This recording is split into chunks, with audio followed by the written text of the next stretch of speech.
एक हज़रत 20,000 दिया, सुभान अल्लाह। तो तुम देख बड़े खुश होते हो। मुकर्रिर को 20,000 दिया, क्या तकरीर किया। शायर को 20,000 दिया, क्या तकरीर किया। क्या ख्याल है। अबे जो खतीब, जो शायर हुजूर की नात और मुस्तफा की हदीस तकरीर की शक्ल में करता है, इससे अच्छी तकरीर तुम्हारी मस्जिद का इमाम महीने में 4 जुमे मिंबर शरीफ पे खुतबे की शक्ल में देता है। और तेरी कंडीशन, तेरी नानी मर जाती है, उसको 7,000 देते हुए तेरे खानदान के जनाजे निकलते हैं 10,000 देते हुए। हमने दुनिया को कहा था, ये याद रखना, जो कौम अपने इमाम को खुश रखती है, अल्लाह की कसम जन्नत में आगे आगे इमाम जाता है, पीछे पीछे मुक्तदी जाता हुआ नजर आता है। ये तल्ख जुमला है, सख्त जुमला है, लेकिन दिल में जगह दो। ये कहने का जज्बा भी हम ही रखते हैं। कई लोग हमसे नाराज हो, हमारी बिरादरी के कई लोग नाराज हो, इतना खुल के कहने की क्या जरूरत। मैंने कहा गलत कह रहा हूं। वो मना नहीं करता, शौक से दो शुआरा को 50,000 दो, खुतबा को 1 लाख दो, मैं मना नहीं करता। तुम्हें शौक है, तुम्हें जज्बा है, तुम बंबई से मौलाना बुलाओ 2 लाख खर्च करो, तुम कलकत्ते से आलिम बुलाओ 5 लाख खर्च करो, मना नहीं करता। तुम्हारा जज्बा है, शौक है, क्या ख्याल है। तुम 1 घंटे की तकरीर का 5 लाख दो, जो साल के 365 दिन तुम्हें मसलक आला हजरत की तरदीद करके तुम्हारा ईमान बचा रहा है, तुम उसे पैसे देने के बजाय उसमें तुम सियासत करोगे,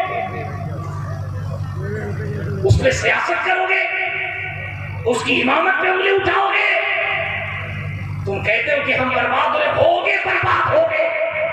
तुम्हारी हजारों बर्बादियों में एक बर्बादी की वजह ये भी है, जिस कौम के उलमा तकलीफ में होते हैं, वो कौम कभी भी कामयाब और कामयाब नहीं हो सकती है।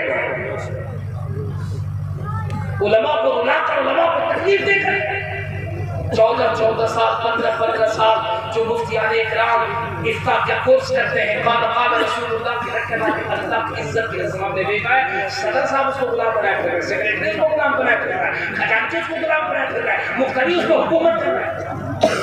एक आलिम साहब गए इमामत के लिए, आलिम साहब गए इमामत के लिए, जगह जगह पे इमामत के लिए गए, तो कमेटी के लोगों ने कहा इमामत से पहले आपका इंटरव्यू लिया जाएगा। बोले ठीक है।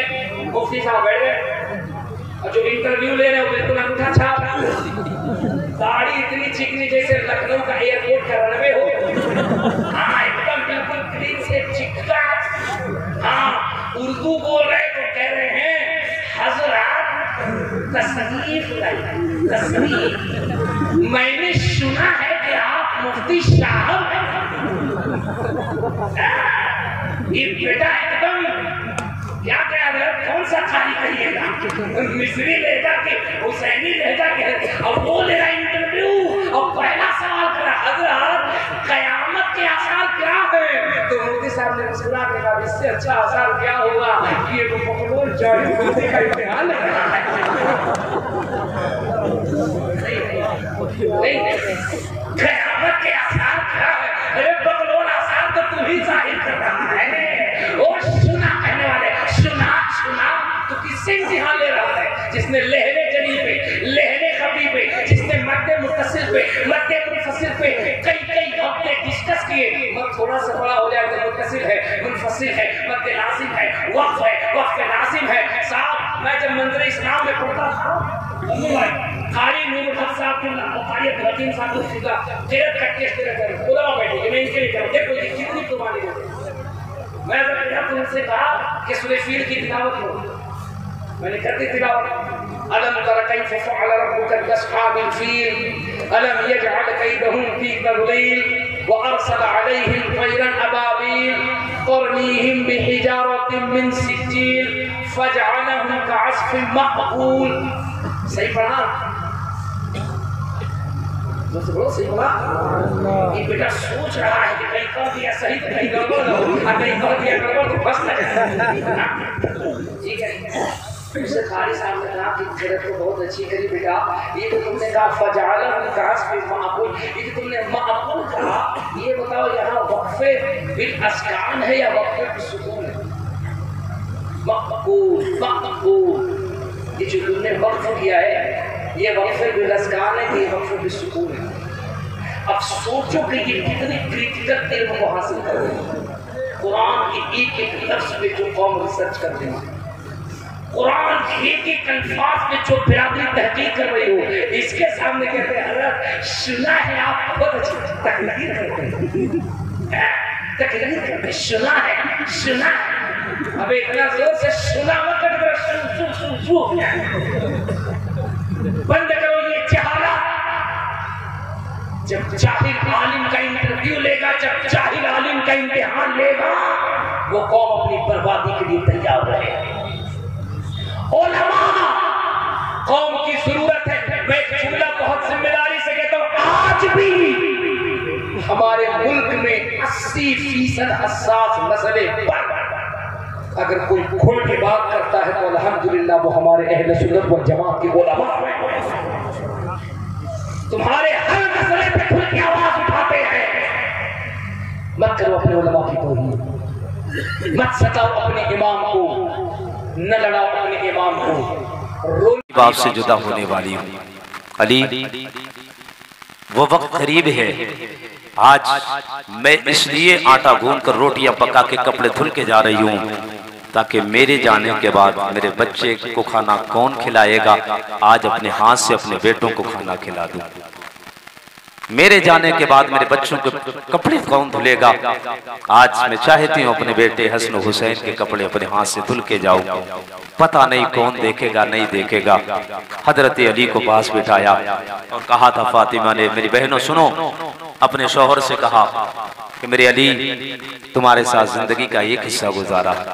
अली मियाँ बीवी के दरमियान थोड़ी बहुत झगड़े भी हो जाते हैं। जिंदगी में अगर कोई बात तुम्हें लग गई, खता मुझसे हुई हो, तो आज जीते जी फातिमा को माफ करके जाना। फातिमा को माफ करके जाना।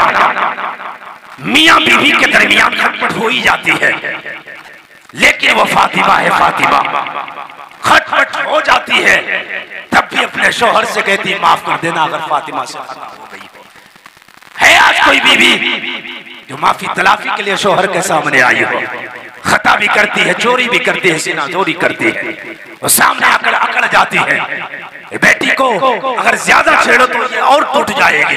ये माफी तो दरकिनार की बात, माफी उल्टा तुम्हें मांगना पड़ जाएगी। फातिमा कहती है, अली जिंदगी, अली तुम्हारे साथ जिंदगी गुजारी है और जिंदगी में कई मरतबा ऐसा भी आया है कि मुझसे तुम नाराज हुए हो। अल्लाह अकबर। जब हजरत फातिमा ने कहा अगर तुम्हारे दिल में बात लगी हो तो कहते जीते जी फातिमा को माफ करके चली जाना। अल्लाह अकबर। आपने कहा था कि अनकरीब फातिमा तुमसे जुदा होने वाली है, अपने बाबा से मुलाकात करने के लिए फातिमा अनकरीब जाने वाली है। अल्लाह अकबर। जब आपने इतना कहा है, हजरत अली फातिमा से बड़ा प्यार करते हैं और फातिमा भी हजरत अली से बड़ा प्यार करती है। ये मियाँ बीवी की मोहब्बतें थी। अल्लाह अकबर। जब आपने ये बात कही तो हजरत अली कहते हैं, फातिमा जब से तूने मेरे घर में कदम रखा है, कभी खाया कभी नहीं खाया है, जो मिल गया उसी पर इक्तफा किया है, तूने कनात कर लिया उसी पर जो मिल गया, कभी आपने डिमांड भी नहीं किया, मांगा भी नहीं था। तो खताओं की बात करती है फातिमा, नबी के शहजादी, तुझसे कोई खता नहीं हुई, जिंदगी में कोई गलती नहीं हुई है। अल्लाह। जब फातिमा कहती जा रही थी तो हजरत अली है शौहर होके आंख में आंसू आ जाते हैं, आप भी रो रहे हैं, फातिमा भी रोती चली जा रही है। तब अली से एक बात और कही थी, कहा था फातिमा ने, अली मेरे बाद आप रिश्ता कर लेना, इसलिए मुझे पता है एक मर्द औरत के बगैर कैसे रह सकता है। आपने फुला औरत की तरफ इशारा करके कहा था, फुला औरत से इशारा करके कहा था कि उस औरत से आप निकाह कर लेना, इसलिए वो औरत मेरे बच्चों का ख्याल ज्यादा रखेगी। फिर आपने कहा था, अली मेरा जनाजा रात के वक्त में उठाना। अल्लाह पर रात के वक्त में इसलिए उठाना ताकि मेरे जनाजे की पर्दा हो सके। जो जीते जी भी पर्दा करे, मरने के बाद जिसे पर्दे की फिक्र है वो नबी की शहजादी फातिमा है। अल्लाह अकबर। जब आप ये बात कह रहे हैं, अली अली है जो प्यार फातिमा से इस कदर करते हैं, आपकी आंख में आंसू आ जाते हैं, रोते अली भी है, फातिमा भी रो रही है, अली भी रो रहे हैं। ये मियाँ बीबी का प्यार है। हजरत अली को पता है अब फातिमा चंद लम्हों के लिए और हमारे पास बाकी है। कसम खुदा की, जो मोहब्बत अली और फातिमा के दरमियान थी आज हमारे अंदर क्यों नहीं पाई जाती है। जरा जरा सी बात पे झगड़े, जरा जरा सी बात पे तलाक की नौबत आ जाती है। खुदा का वास्ता, अगर शौहर की कमाई पे तुमने इत्तेफाक कर लिया, ना लड़ाई होगी ना झगड़ा होगा, अपनी मर्जी को शौहर की मर्जी के मुताबिक गुजार दो तो घर तुम्हारा आज भी जन्नत बन जाएगा। अपनी मर्जी से नहीं, अली की मर्जी से जिंदगी गुजारी है, इसलिए उनका घर जन्नत बना है। अल्लाह चली जा रही है। आपने कहा था शहजादों तुम मजार पे चले जाओ, अल्लाह अकबर। आपने कहा था अली आज मैंने डबल काम जानते हो इसीलिए किया है, कल मेरे जाने के बाद